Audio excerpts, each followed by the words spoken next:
na ang pagkain inaantay ng katabi ko kanina pa si Igan.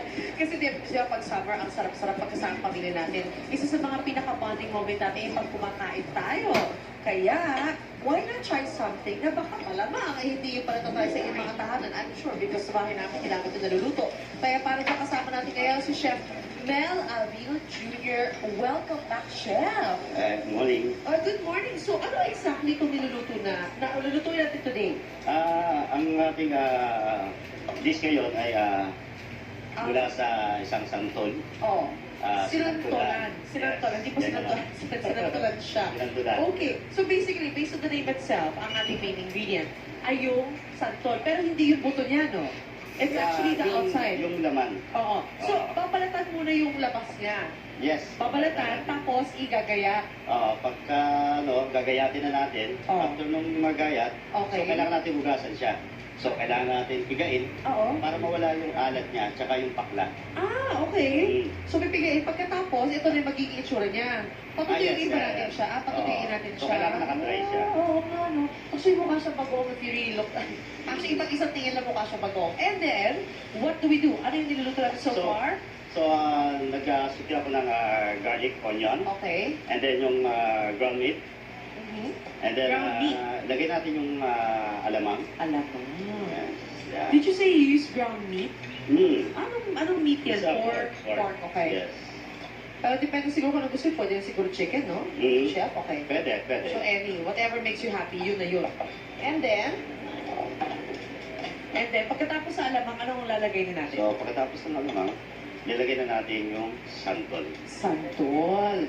Nagkinayat na kanina pa. Mm. At since nag-aantay tayo rito, ayan nga pala ang tanong. Okay, trivia. Ano nga ba ang English ng santol? Ang English ng santol ay wild mangosteen. You didn't know that, didn't you? Well, I didn't either until may researcher tayo magaling dito eh. Wild mangosteen. Oh, tirahan niyo ako.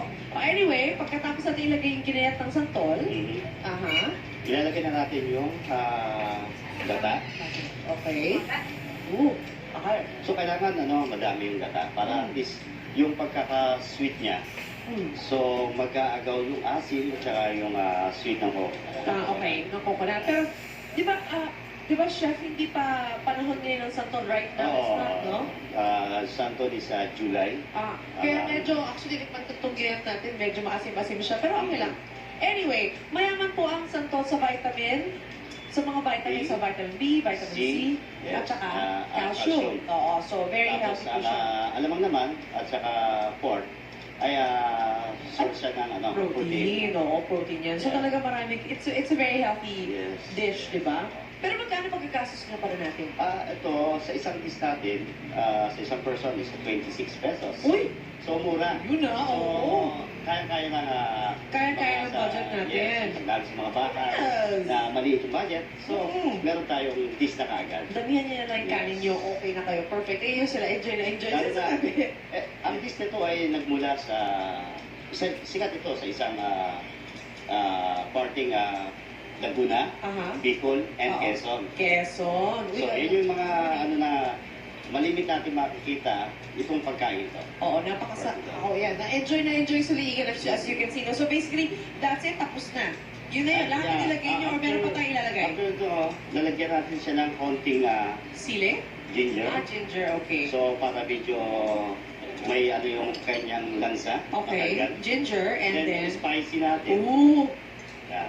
Kung gusto natin manghang-manghang, so tabihan natin. Tabihan natin. So, yung mga mahilig sa spicy. Kaya mga Bicol Express, gano'n. Yes, Kasi pag may gata, talagang oo. piling ko kailangan maanghang siya. So, Yes. perfect talaga. Dali lang, chef, ha? At since sinilutong ba yan, chef? Eto na. O, Igan, mukhang nakalahati mo na yung pagkain mo. Kamusta? Do I even ask you kung gaano kasarap yan niluluto ni chef? Speechless. Speechless. Masarap. Masarap. Attorney? Masarap. Pero malakas sa kanin, yun lang. No, kailangan mo lang. Ayan, malakas sa kanin talaga. Nakadagdag sa sarap yung itik yung gata. Gata. At kailangan maanghang na konti. Maraming salamat, Chef Mel! Thank you rin. And, Puro sabihin sa to, okay na. so, madami pang dish yan, lalo na pupunta kayo sa hotel namin sa Bellevue. Yan. So, nandun lahat ng variety. Western, Asian. Yeah, a lot of things that you can try na gawa ni Chef Mel. Thank you again, Chef Mel. Thank you. Alright, mga kapuso, balik po agad ako ng hirit. Enjoy your sinantolan.